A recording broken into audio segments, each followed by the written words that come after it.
Go. Give it a second to fully kick in. And we're going to say, hey, I'm Chris. This is the Long Box Punk. Welcome back to interview number 6. I can't believe I'm already at number 6. I've got the inevitable John Ward with me. John, how are you doing, sir? I'm doing well, sir. Thank you very much for asking. How are you doing? I'm great, man. I'm just out here living my best life. If I'm being honest, I get to talk to cool people like you about comics, and like that's all I want to do. So I want to dive right in and just ask you, like, who are you? Why are you making comics in 2024? That's a great question. I'll kick off by saying, my name's John Ward. I'm a creator here in Vancouver, BC, on the ancestral territories of the Musqueam, Squamish, and Tsleil-Waututh peoples. I've been a writer for quite some time, working in different formats. With comics, I just love the ability to kind of put things together yourself. I used to be in a punk band, and that's kind of why I kind of was very interested to see what you were doing with this show.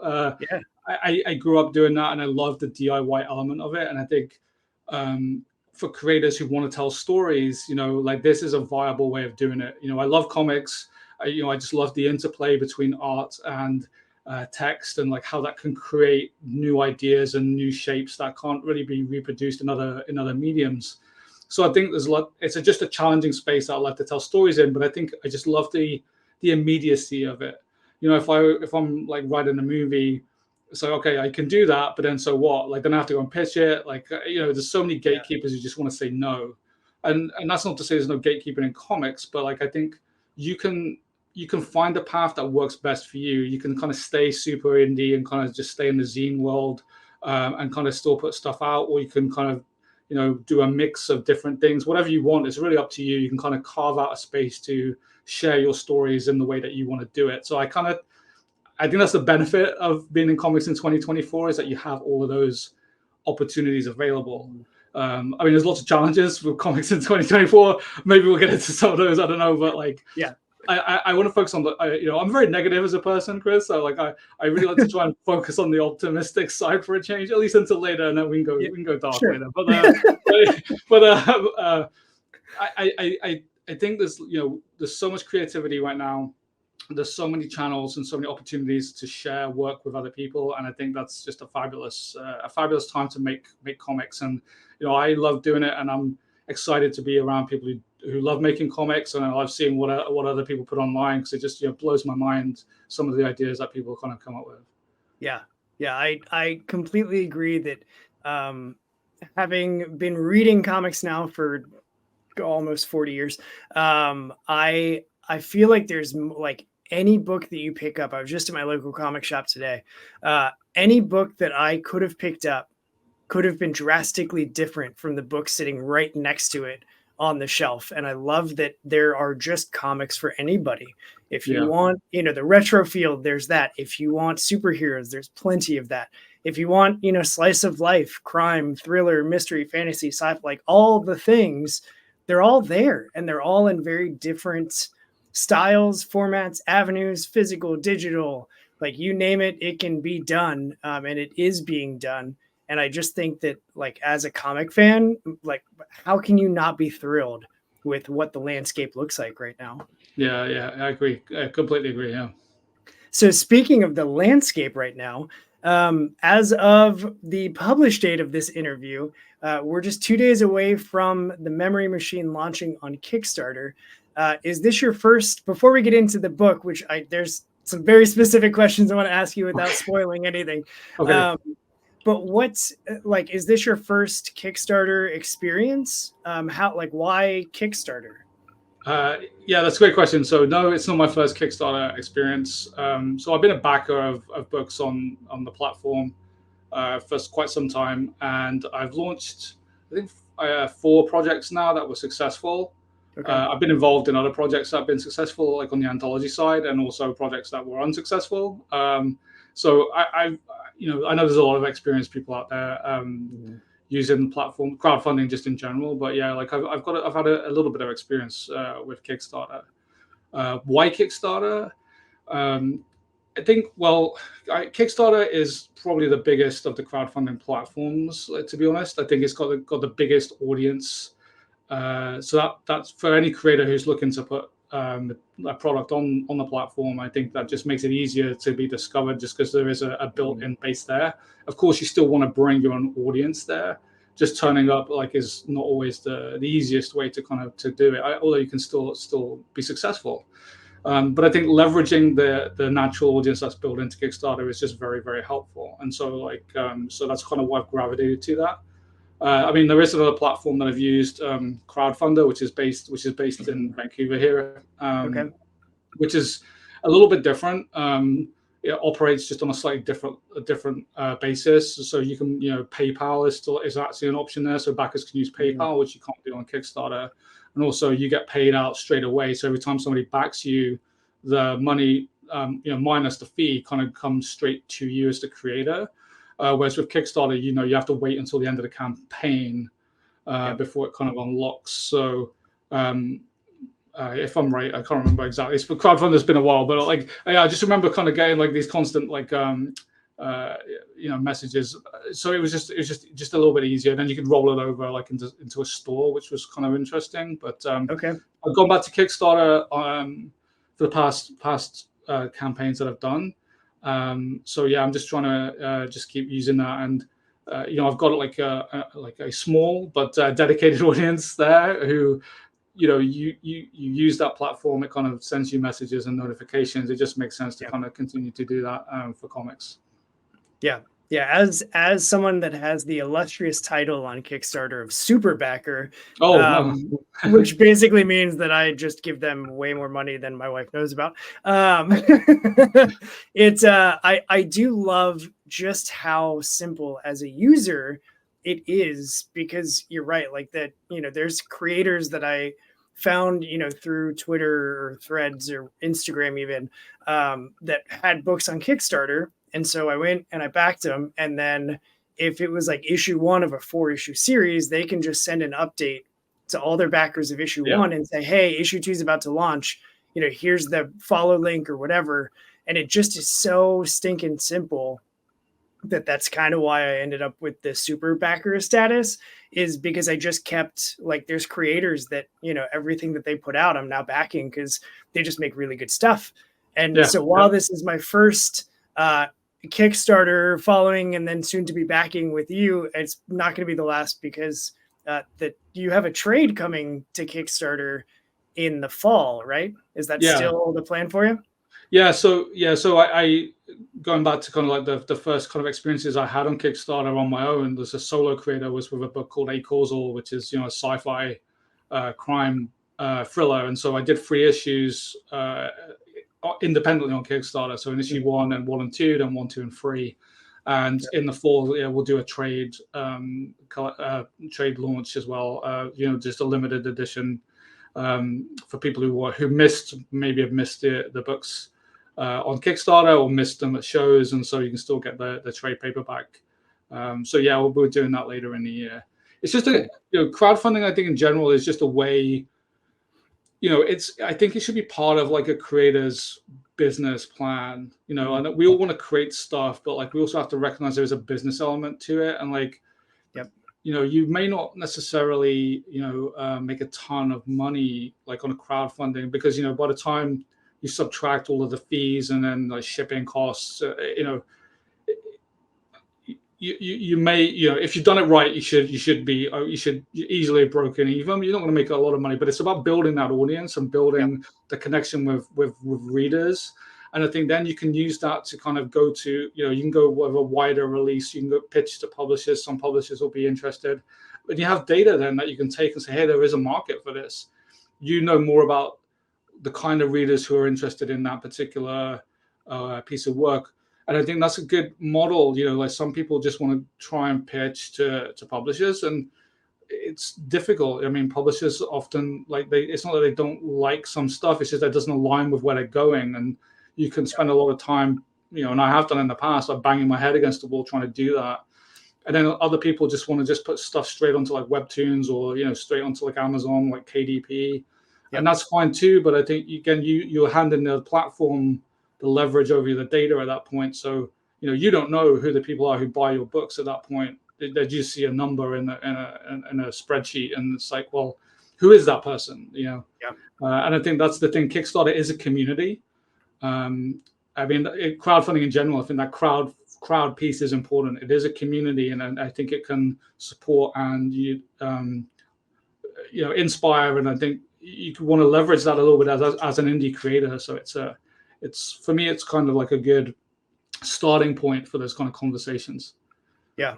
So if Kickstarter's the beginning, where does the conversation go after books have launched and funded? Like, what happens next for you? Do you take those and shop them to publishers, or do you just try and focus on like building that crowd? Like, what's the end goal, or where do you see yourself creating after, X number of successful Kickstarters?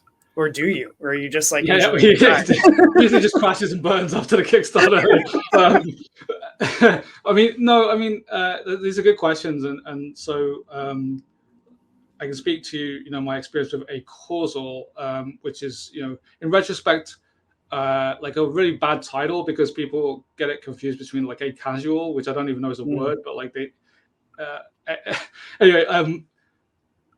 With that book, we tried pitching it to a couple of places as a pitch, and there was some interest, but then it kind of they wanted stuff that we didn't want to do with the book, Sure. and so I made that book with Evie Cantada and Lucas Gattoni on lettering.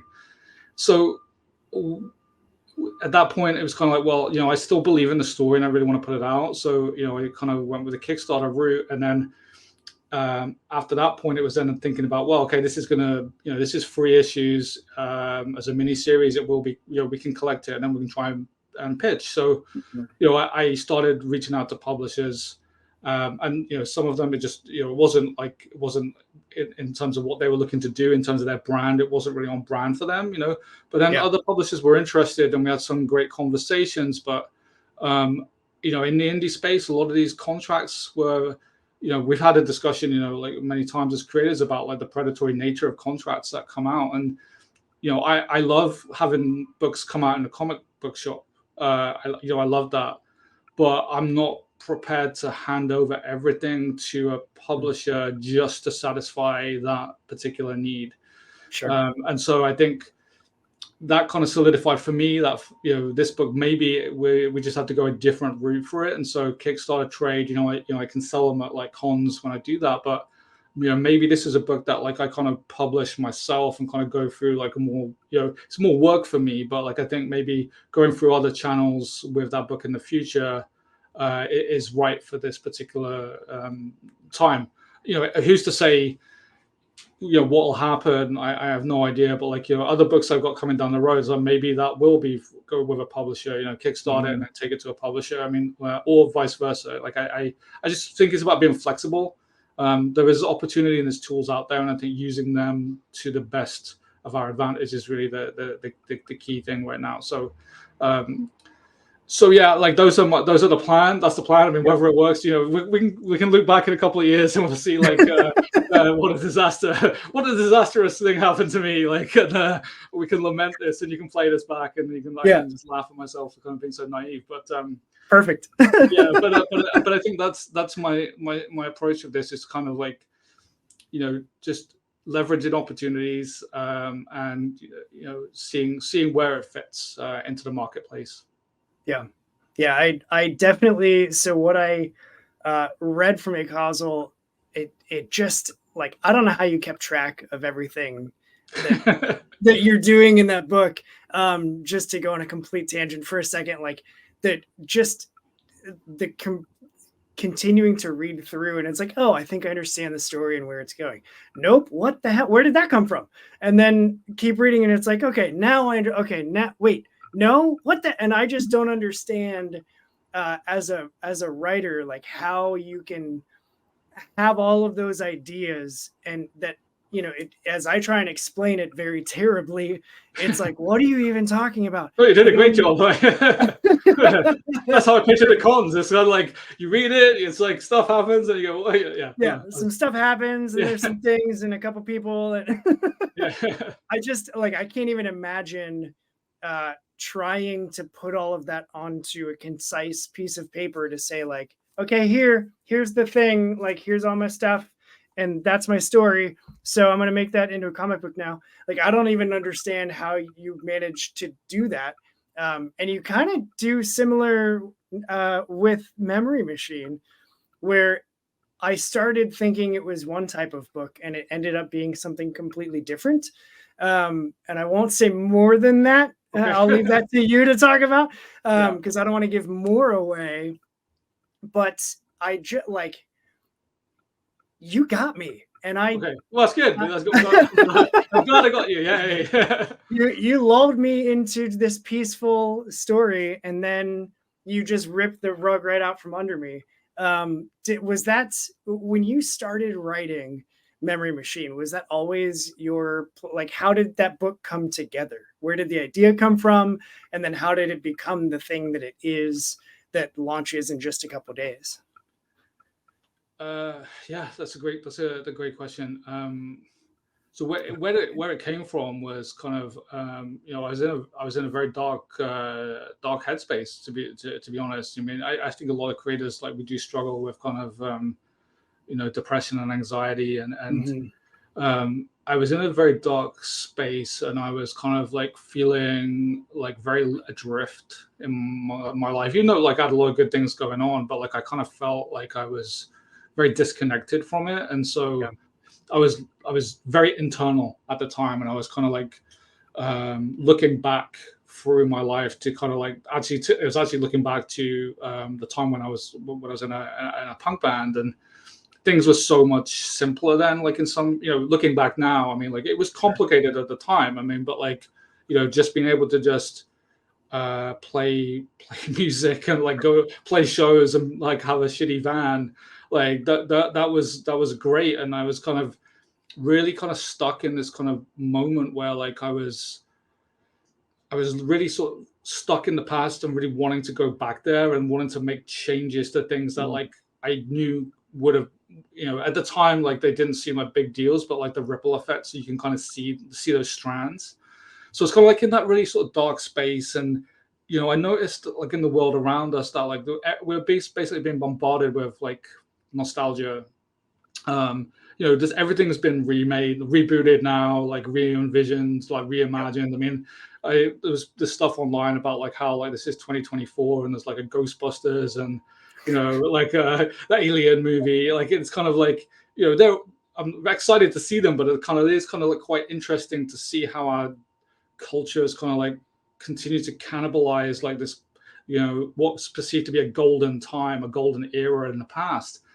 And so here are those two things that are kind of going on with me. Like, when I was starting to think about like, what if you could like weaponize nostalgia, Mm-hmm. like turn it into a weapon that you were using on people. And I thought, well, that's a stupid idea. You know what I mean? Like you've had some stupid ideas, many in the past, many in the past day, but like this is perhaps the stupidest one I've heard. But there was something about it. Like I just kept coming back to this idea about weaponizing nostalgia. Mm-hmm. What does it mean? What does it look like? And I started just sort of sketching out like an idea that kind of was forming just sort of organically, and it took a lot of shaping to kind of become like what it is in the book. But really, that was the seed and the genesis of it. And um, it was very helpful for me. It was a very personal story in some ways that like I put into this book, even though it's kind of like a sci-fi, like and you're kind of like what how is this personal? But like it really felt like quite personal. It really helped me actually get through that yearning. Like I was able to just walk away and go, actually, you know what, that was like stuff I did in the past, and like let's lock that door. Like Yeah. it's nice to look back, but I don't want to. I sure as hell don't want to go back there, And I think Right. I think that was really sort of very therapeutic for me to kind of go through that process and kind of, come out on the other side with a book, but also kind of like we're just in a much better headspace, to live in the world today. Yeah, that's great. I could feel I was going to ask you if there were elements of Jacob's story that, you know, you felt like I can give this part of my story to him and let him work through this in the safe space of this comic book, while also like processing through um, just what was going on for you in your life. And I read, I think it was either in the intro or like the afterword that you wrote with that issue, or maybe it was just in one of the emails that you sent me.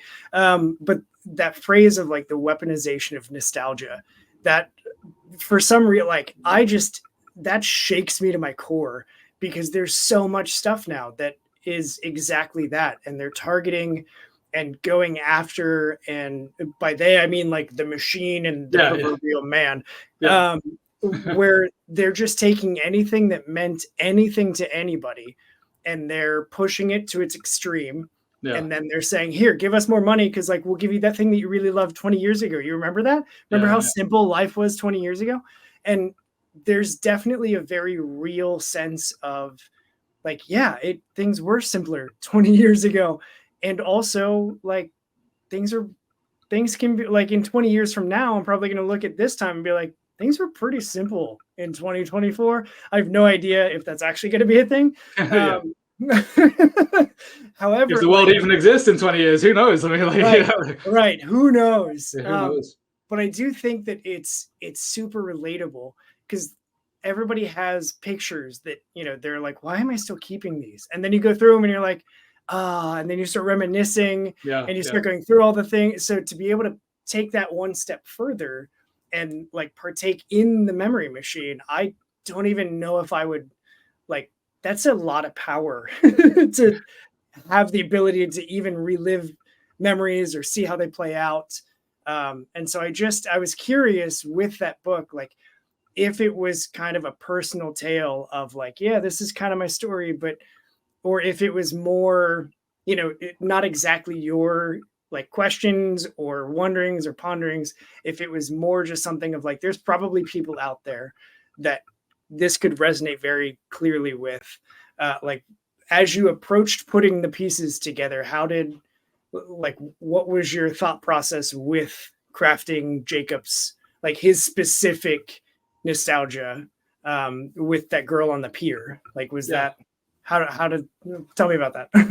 Well, I think, you know, I'm going to give you like the usual writer's response, right? Like, you know, all stories, I think, all stories come from some element of lived experience. Mhm. So yeah, like Jacob's story in the book, you know, it's not my story, but like I took elements from my life that kind of show up in those pages and like in the arc. Those are the kind of moments that kind of I think are just more about kind of like making it more, putting more flesh on the bone, if you will, to kind of make it feel more real. And I think that's kind of like what I was able to, well, hopefully was able to do on the writing side. So like Daniel Cavell was the artist, and we had conversations about that. And like I think, I mean, he did an amazing job. Like the art just looks like just really beautiful. It's kind of got like just a real sort of dream like quality to it that kind of like Yeah. really I think helps um you know play into that book. And then you know Rick Joseph did the lettering, and again he did a great job on that, like really sort of leaning into kind of you know this kind of these two spaces that exist, like the real world and like this unreal world. And you know you try and thread those elements together like based on your experiences. I mean, I grew up in like in a seaside town that had like a pier, not like the one that's kind of like in the book, but kind of you know similar, like so like those elements and like the things that happen you know over time are the things that like are in the book. And the smells, you know, I think those are Yeah. the things, you know, you're saying about looking at photos, and I think that's true. And like for me though, it's like you know the smells of things, you know, and music. So like you know the interesting thing about the Memory Machine book was that like it really for me like I was like stuck in this weird loop, as I said, but like I actually then started going back to like all of the music that I used to listen Mm. to like as a kid, which was kind of like the most interesting part because that took me deeper into like into that dangerous territory of like what it was Yeah. like back then, you know, and so like those, you know, there's no music in the comic, unfortunately. You know, I'm not like Alan Moore trying to like record like a 7-inch and like have that out too. I mean, although it would be a great idea, but like I don't know if everyone would want to listen to that. But yeah, like it's a personal tale to the extent that like it needs to be. Yeah. And no more, no less, I would say. So yeah, it's obviously a sci-fi, so it's speculative. So what happens in the book, like obviously doesn't have any reflection on what happens in my real life. But yeah. Cool. I love that. Talking about just the smells, there have been times that I like walk into a store with my wife and just, you know, we're having a regular like Saturday out shopping, running errands, whatever. And we'll walk in and it has a certain smell that either smells like my Nana's house used to smell or like, you know, my mom's house and whatever. And I'll get those whiffs and immediately I'm like, I need to step outside. Like I Yeah. am feeling all of these emotions just from that smell because it's so ingrained in your sense memory. And so talking about the music, like there are definitely albums that I listen to when I'm feeling nostalgic anyway of like, man, remember when Yeah. everything was simple in high school? Yeah. Like Yeah. I'm Yeah. just gonna Yeah. put on this album and Yeah. listen to it, and I'm suddenly back in the parking lot dancing with my friends in, you know, our square of cars that we've created to keep everybody else out, and we're just dancing and being stupid teenagers in high school and like having a blast. And it's because I'm putting on that music that immediately takes me back Yeah. to that Yeah. memory. So along the music lines, Yeah. so you were in punk bands. How Tell me about that. I haven't talked to anybody yet that's been in a band. I've talked to plenty of people that were in that scene, but like, Yeah. what was that experience like for you? I mean, it was. I mean, it was great. I mean, yeah. So I was in a punk band out of high school. We were called the Natural Disasters. We were a 3-piece. Musically, I would say that we were kind of like cross between like the Vandals and like Oi Polloi, so kind of like a weird sort of melodic skate hardcore, but with like super like political positions, Sure. and that was a lot of fun. I mean, you know, it was. I mean, that's the experience was great because, you know, I like playing shows. I liked that we put on a show. Like it wasn't just that like we kind of like just played and were kind of boring. We tried to be interesting and entertaining, even though the music was just, you know, like the usual kind of breakneck, you know, fast stuff that like most people are like, what the hell is going on, you know? And then, you know, we played like as many shows as we could, and some crazy places and some crazy experiences like a lot of bands have on the road. We never made any money, but so a couple of really important things happened to me though during that experience, which I think is like critical. Like one was I kind of realized that songwriting and being in a band was about storytelling. And it had never really occurred to me before that point.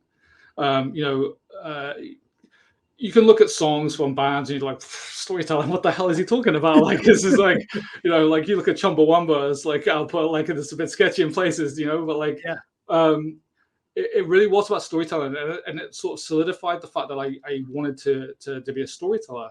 And the second thing was about, like, as I alluded to right at the start of the show, about this nature of like the DIY scene.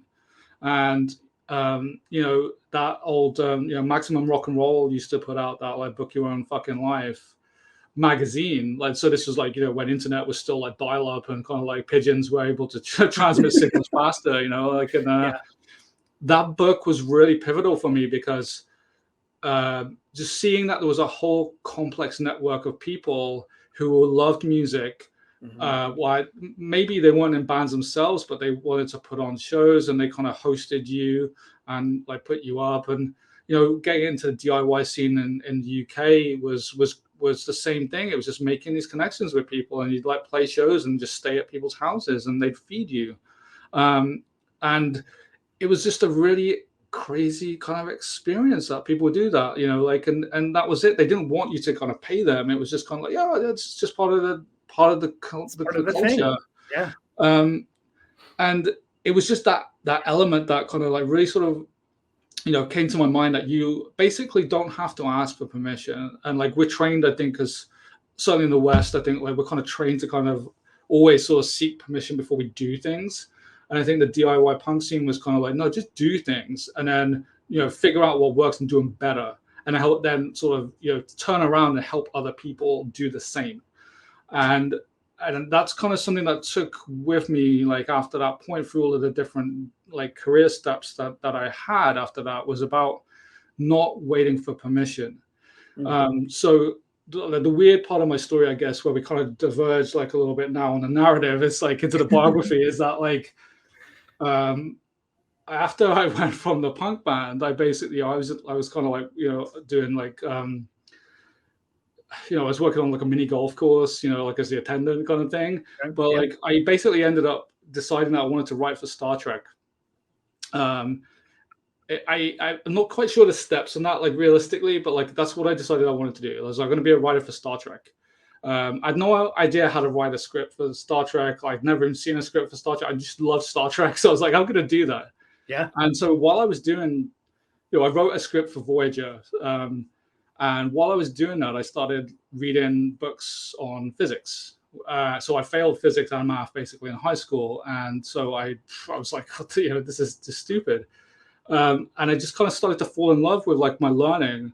And I was like, okay, like I'm doing nothing in my life right now. Like I need to kind of pursue this. Like, so I sent my script off to Paramount, and then I went and I was lucky enough to get on a university program to do physics.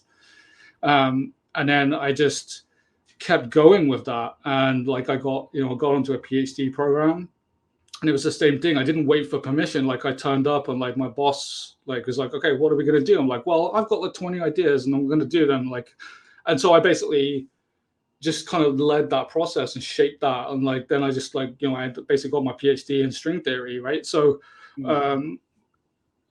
it just drove me to kind of like always sort of think about like I'm in charge of what I do and I don't have to wait for someone else to tell me. And then like if I do that, I'm always going to be questioning like what I'm doing because I kind of think like I kind of have a better sense of like what I need to do. And so so that DIY kind of element really stuck with me all the way through, even doing like to do that kind of element into doing physics and writing papers about physics. Like it was just kind of like, don't wait for permission, just do it.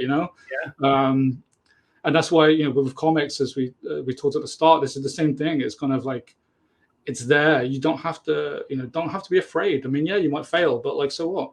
Like you just pick yourself up, you learn from what you did wrong, and you just do it again. Yep. Yeah, man. Thanks for sharing that. That is, I love that. I love other people that get the same mindset or have the same mindset that I have found that I do, where it's like, no one's going to do it for you. Exactly. Like, yeah. Doing this show was kind of like I keep telling people like, this is the culmination of like the last 20 years of my life between getting my degree in broadcasting and doing like audio stuff and video production. And now like I take that and I'm merging that with comics, which I've been in love with since I was like 4. And it just like, this is the epitome of like, no one's going to do it for me. No one else is waiting for me to figure out that I can just do this. Yeah. And now that I'm doing it, like, it definitely feels like it's the right thing for me to be doing because I learn from every single interview that I do.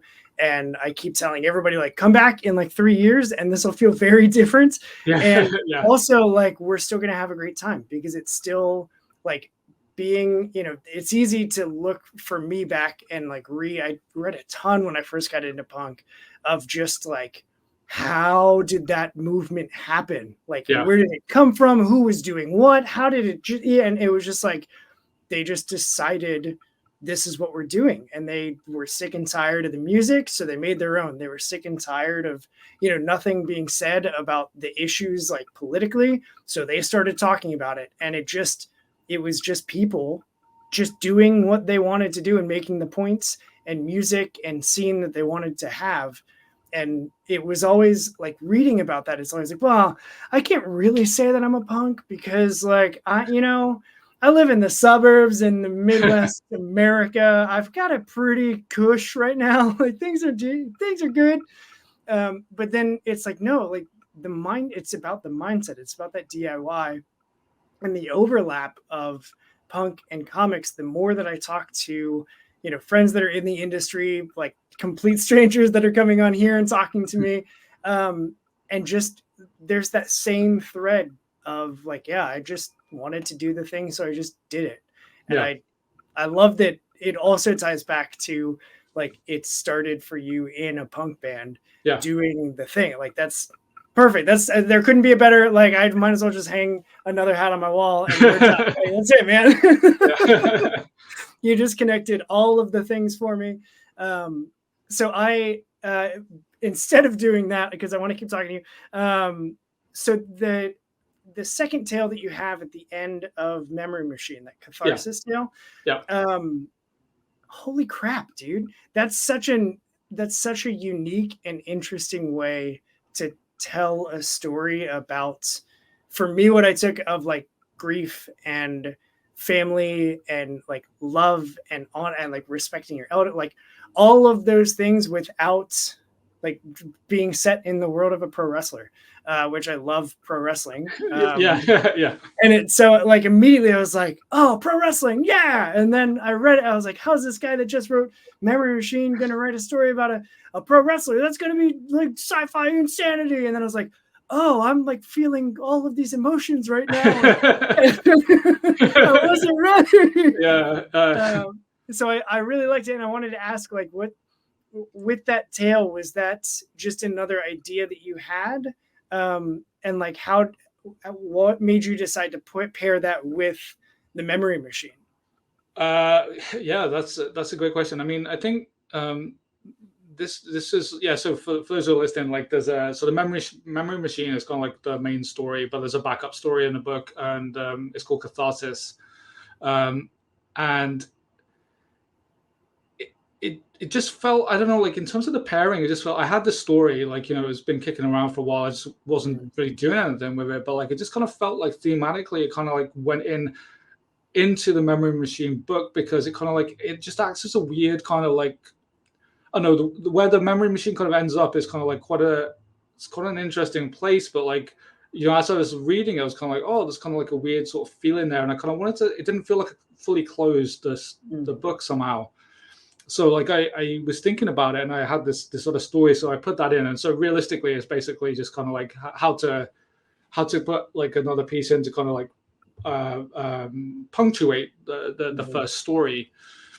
But the story in Catharsis is kind of, again, it's really a discovery again. I think a lot of us in the modern world are kind of quite disconnected. I mean, for me, personally, like, I'm an immigrant to Canada, and kind of like, I left my family like behind.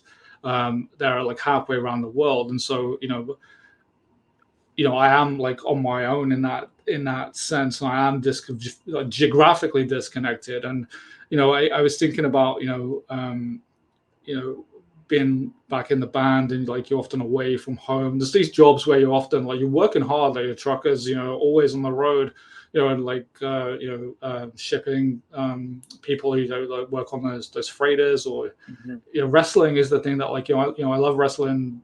I loved watching wrestling. Like it was a huge part of my life at one point too. But those wrestlers are always out on the road.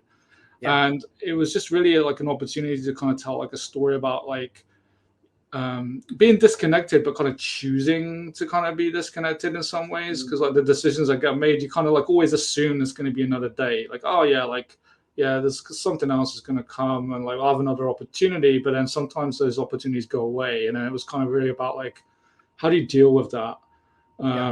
It's a moment there where you had a choice, and you picked a choice, and then you have to live with the consequences of it, but like finding a way to resolve it. And just trying to do it like in like whatever, like 5 pages or whatever, like it's kind of like hard, but like it was really, that was really what it was about. It was just kind of, again, so me thinking about like where I was, and where I am in modern culture, and the things that are going on around us, and like that kind of feeling of being connected and disconnected at the same time, and kind of like where that leaves us in terms of like regrets. And that, in that sense, it just felt like a pairing, because the lamentation and like the yearning for the nostalgia, like is that regret kind of like that Jacob has in the memory machine, and so they kind of like just felt like a nice pairing.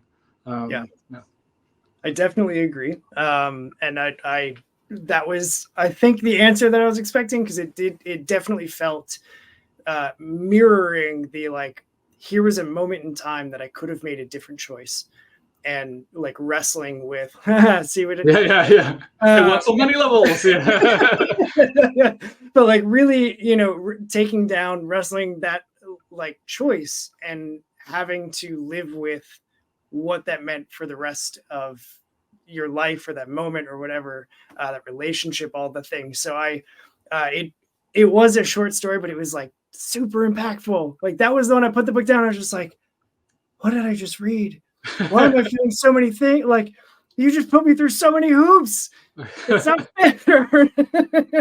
Well, I mean, yeah, that's the job, though. I mean, I'm glad that you feel that, because I mean, that's the whole journey, is like kind of giving you something that's familiar but unexpected. And I think like that's what we're all trying to do. And I think, like, I'm glad that was kind of like how you reacted, because that's really kind of what we were all trying to do.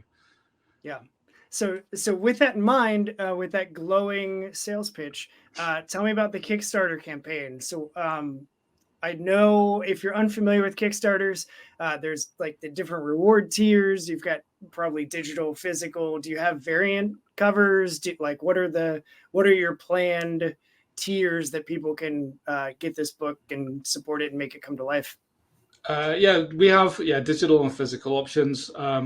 Variants, maybe we may have a variant come in. I can't say, like, I don't want to spoil it for people. And there may be a variant. There's a foil variant.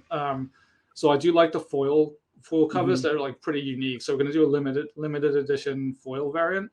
But then a lot of the other stuff is like my back catalog, so you can kind of pick up like just all of the digital books that I've done in the past, or some physical. I think I've got like about 15 or 16 like individual issues you can kind of pick up as packs. So they kind of go up like in price, Sure. pledge levels. So some people may want to kind of dive in and kind of get some of my other horror stuff and other sci-fi stuff, but they don't have to. That's me. That's okay. Horror and sci-fi, man. That is my like sweet spot in comics.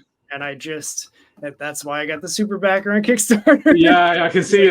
Because there's a lot of that on there, and like, I mean, I just gravitate towards those genres too. And crime. I mean, like, those are the triumph for me. I'm trying to figure out a way to put them all together, like without it becoming just like nonsense. But but yeah, so like, you can get like different, all different pledge levels, and there will be like a special digital edition that's going to have some. It'll have like a script and some other art stuff in there that'll be available just in a digital format. Cool. And then what about? So I'm gonna link in the description at least the pre-launch page once this publishes, and then I'll update it to the actual campaign page if it's a different link. It'll be the same way. It'll be the same. Yeah, the same link. Perfect. So I'll have that link here in the description, and then obviously I'm going to share it on social media. I don't know that I found you on social media. I didn't do my best research. Where can people find you on social? Do you use social media? Some people don't. Yeah. I mean, I'm trying not to. I mean, I think that's the thing. It's like it's not filling my days with joy at the moment. So. But you can find me. I've got a website, like it's a primary contact, so that's at arbutusfilms.com. And then like on Threads, I'm on Blue Sky, Instagram, still on Twitter, but only passively, all sort of at arbutus_films. That's the handle I've been using. But just Arbutus Films is a website. If you go there, you'll get connected to me in one way or another. So that's the place to go. Great, and I will make sure to include that as well in the description. I think that's the end of my notes here. Let me check that. That's my stuff. I loved your Red Dwarf reference. That feels like a show as like living in Ohio. It was on, like, I used to watch it with my Nana. It was on like our public access channel or whatever. Oh yeah, yeah. At like 11:30 at night, and it was goofy, and we used to sit in her kitchen and watch that show together and just laugh at how goofy it was. So I love not only that like someone else knew Red Dwarf, but that you like had the loud awooga sound. Yeah. Yeah. As a nod to Red Dwarf. So Yeah. super, it's a small detail, but I picked up on it and I loved it. So Oh, that's good. That's great. I mean, I mean, Red Dwarf for me was a huge like influence. I haven't seen like the new seasons that they've done recently. So I kind of stopped around like, I don't know, season 10 or 11 or something. So I still got to get some catching up to do myself. So same. I think I only made it to like the first 5 that I've been able to find on DVD. So yeah. I'm way way behind.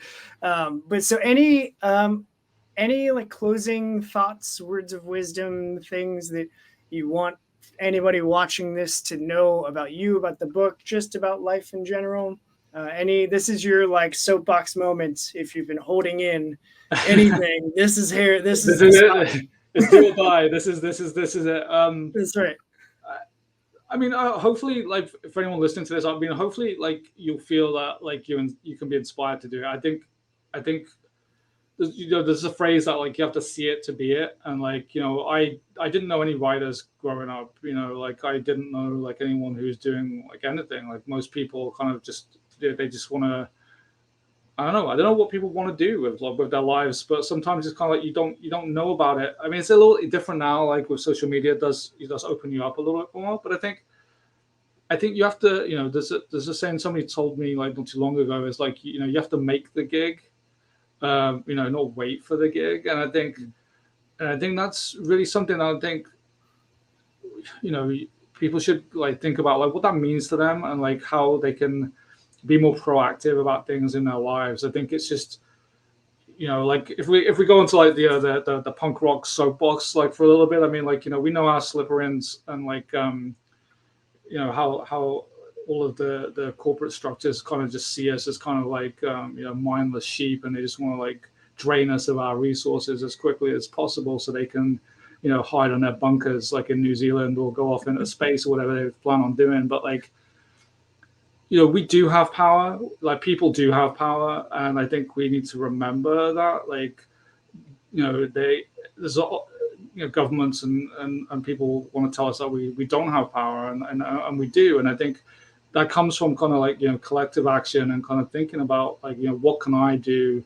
I'm one voice, but sometimes it just starts with one voice, and I think those are the principles like of the punk rock scene, like coming through there. And I think it just applies to so many different areas. And I think be respectful of other creators. Like, and I mean, that's the thing. Like, it's it's everyone's doing things. They're not your competition. Mm-hmm. Like, you're competing with yourself.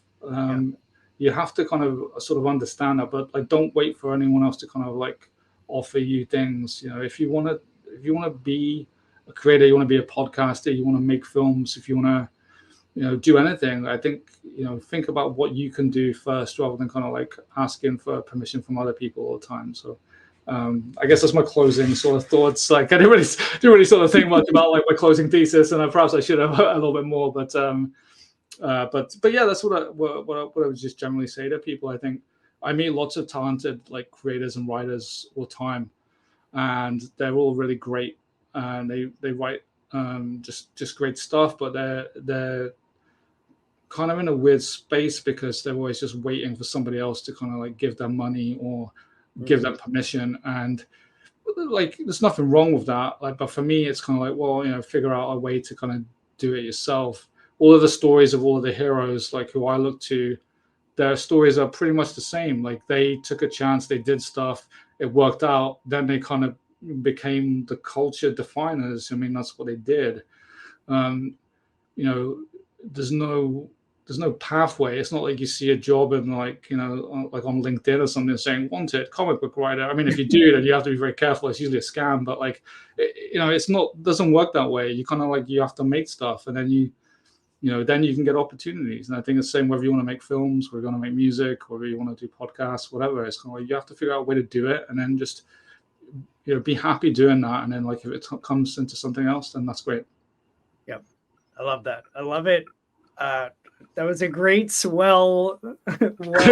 eloquently communicated thesis there, just about like it's so true. And I feel like I would have benefited from hearing that sooner in life, of like, hey, that thing that you want to do, like no one's stopping you from doing it. So just start doing it.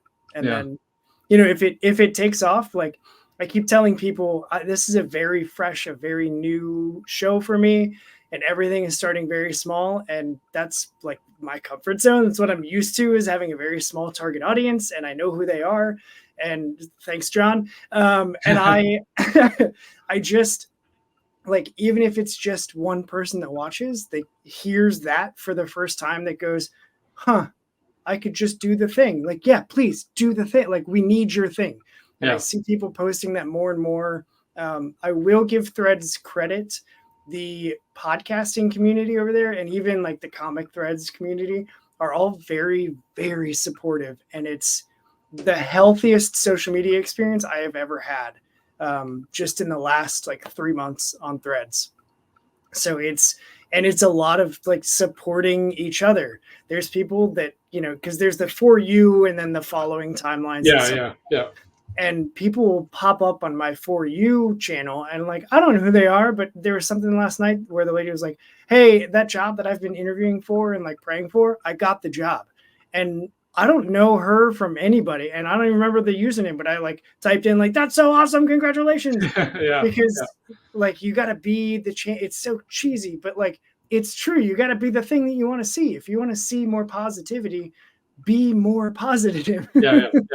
I mean, you can't, I think Twitter, like, just became like a, a cesspool of kind of like people dumping on each other. And there's kind of like, if you got, not every piece of art is created for everybody, right? Like it is like contextual, like there is an audience for it, but it's like, if I don't like something, if I don't like the Mona Lisa, right? Like, I'm not going to go online and just say, Mona Lisa is just like, what a piece of crap. Like, because ultimately, what does that do for anybody? Like, I think, supporting things that you like, I think is great. And, just accept that, like, not everything is for you, and that's okay. Like, and just live my life. And I think by just focusing on the positive things, that I think, to your point, you create more of a culture, a community that's positive. And then, I think that that's beneficial. I don't like it when people are just like relentlessly positive, because there is like a toxicity that can happen where like it's kind of like, oh, you must not, if you frown, that must be like you're bringing everyone down. It's like, well, okay, let's hold on there a little bit, right? I mean, but I think, well-meaning positivity and these online spaces, that they're not really meant for nuance. They're basically meant for just kind of like just shouting through a megaphone in some sense. So like, I think it's just I agree. I think it's just like, find those spaces that are welcoming, inclusive, and kind of positive reinforcement. And I think that's probably a better way of kind of spending time. Yeah, find your people and then support your people. And it's a lot of times, like, it takes little to no effort to just be supportive of somebody. It takes that 5 seconds to cheer somebody on that you don't even know. And that's and again, to circle all the way back to some point, like, that's kind of the whole DIY, like, punk mindset of, I want to see this thing and I don't see this thing, so I'm going to be the thing and I'm going to do that thing.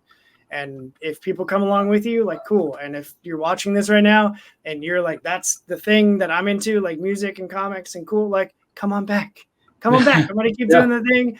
If you love just like heavy emotional sci-fi tales, like, follow the Kickstarter. I'm going to link it, and then buy the book and read the book and then just feel all the feels. I didn't ask, and I should have asked, what's the like total is. So this is obviously issue 1 of, is it another 3-issue story that you have planned for Memory Machine? No, that's a great question, and like, that could be another podcast in itself. This book, I wanted to do something different. So honestly, this is, if you remember 100 Bullets, the comic, which is a great book.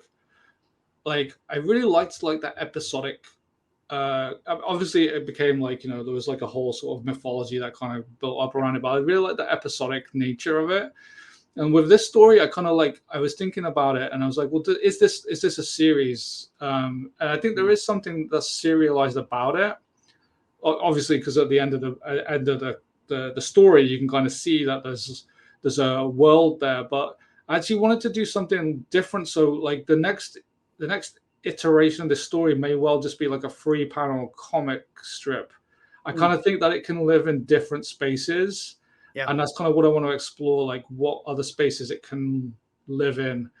So I mean that's that's probably where everything's going to go wrong, and like so I would probably just be better off like doing it as like just a mini series. But I was just trying to think about like what do I want to see with this, and I'm kind of curious to see what else I can put it as. So this book, I would treat this book as a one shot for now. I think there will be other stories set in this world, but I don't know if they're going to be collected like in a comic sized book. They might appear like in some other format, but they will all connect together.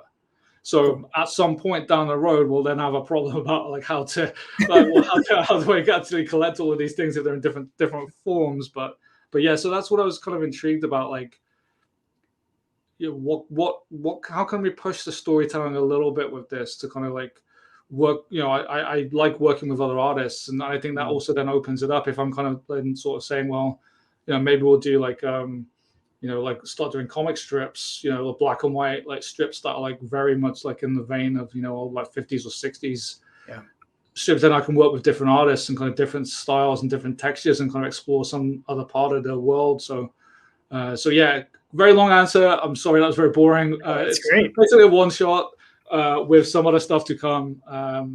Check it out. I think it's. I think it's a personal tale for me. I hope it's entertaining. I hope it's thought provoking, and we'll see where it goes.